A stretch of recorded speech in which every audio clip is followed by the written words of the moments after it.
Every month, your emotions shift through a cycle. Some days you feel grounded and confident. Other days you're restless, overwhelmed, or deeply introspective. But what if I told you that one moon transit impacts you more than all the others? Can you guess which one it is?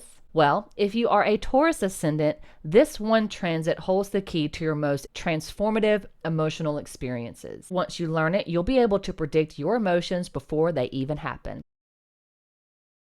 The moon travels through all 12 of your houses every month, spends about 2.5 days in each sign. Every time the moon enters a new house, it shifts your focus, your mood, and how you interact with others. For Taurus ascendant, the moon rules your third house of communication, thoughts, and effort, meaning your moods are highly influenced by external exchanges, mental processing, and problem solving. But there is one moon transit that affects you the most. But first, let's look at your Dharma houses 1, 5, and 9. Moon in these personal and self-discovery houses is all about stability and identity. Your first house of Taurus is all about self-awareness. Moon in Taurus is in alignment with your body and your identity. You feel more emotionally in tune, prioritizing comfort, stability, and self-care. Your need for security is heightened, making this a great time for grounding and reflection. Your fifth house in Virgo is all about expression and organizing your emotions. Here, your emotions turn analytical. You may feel the need to organize your thoughts, improve something, or overthink your relationships. It's a great time for creativity,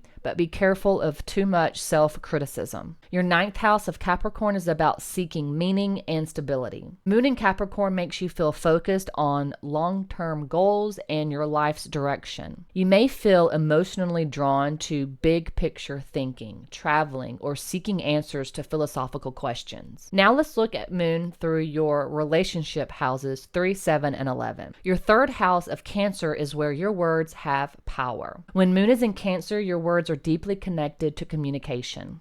You may feel nostalgic, wanting to connect to loved ones. Your mood is shaped by daily interactions, so be mindful of how words affect you. Your seventh house of Scorpio brings intensity to relationships. This is when relationships might trigger some deep or hidden emotion. You may feel more intuitive, but also more reflective. There is a risk of emotional power struggles, but don't get pulled into unnecessary drama. Your 11th house of Pisces is all about dreams, friendships, and emotional idealism. With Moon in Pisces, you feel more connected to your friends and social circles. You may feel inspired by friendships, but also vulnerable to emotional escapism. Be mindful of unrealistic expectations on this day. Moon in your Artha houses 2, 6, and 10 demand structure and balance.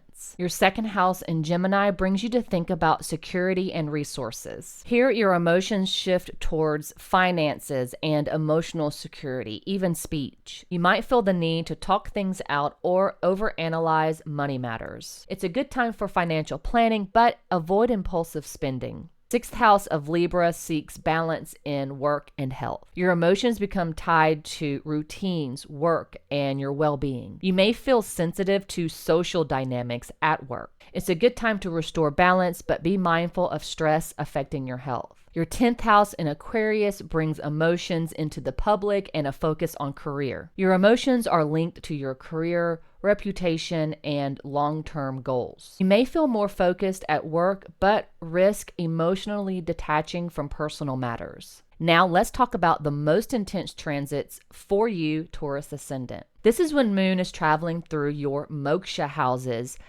4, 8, and 12.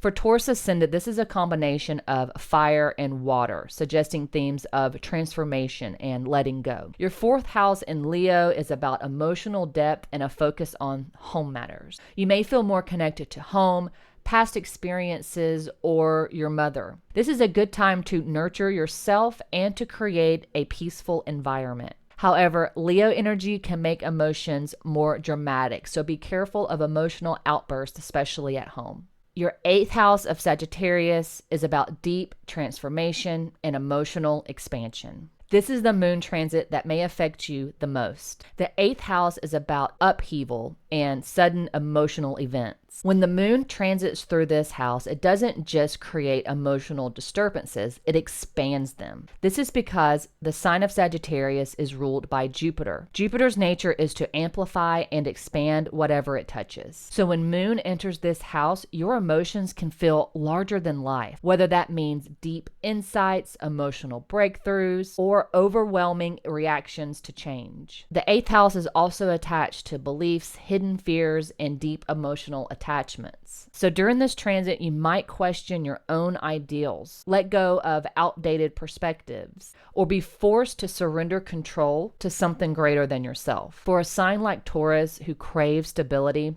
this transit could be unsettling, but it's also where there can be the most personal growth. A good example of being stuck in emotional attachments and feelings can be seen in the chart of a famous Taurus ascendant, actor Will Smith. During the 94th Annual Academy Awards on March 27, 2022, the actor walked on stage and slapped the presenter, Chris Rock. The slap was in response to an unscripted joke Rock had made about Will's wife, Jada, and her condition with alopecia. On this day, Moon was transiting through Will's 9th house, where he had not let go of some emotional insecurities about his wife. When the joke was made, Will reacted in an intense and dramatic way. If we look at his chart, we can see his moon as the 3rd house ruler placed in his 6th house of enemies and challenges to overcome, and conjunct his Venus, which represents the wife in a man's chart, as well as Mercury, the planet of communication and discernment. He let his emotions influence his actions that day, which ultimately led him to being banned from the academy for the next decade. On the following day, Moon entered into his 10th house of career,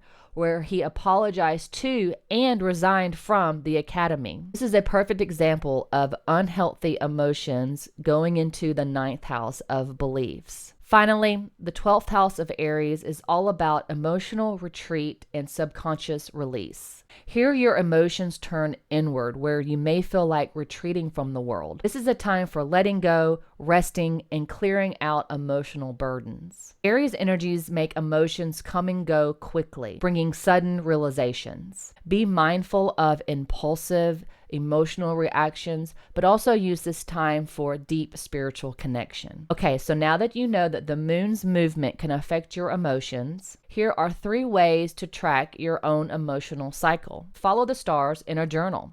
Write down how you feel and which house the moon is in that day. Over time, you can look for patterns or cycles that you may be repeating. Recognize your emotional triggers, especially when moon enters into your 8th house. Be careful that you're not carrying over any unhealthy emotional attachments. And thirdly, plan for emotional release. Don't resist emotional intensity.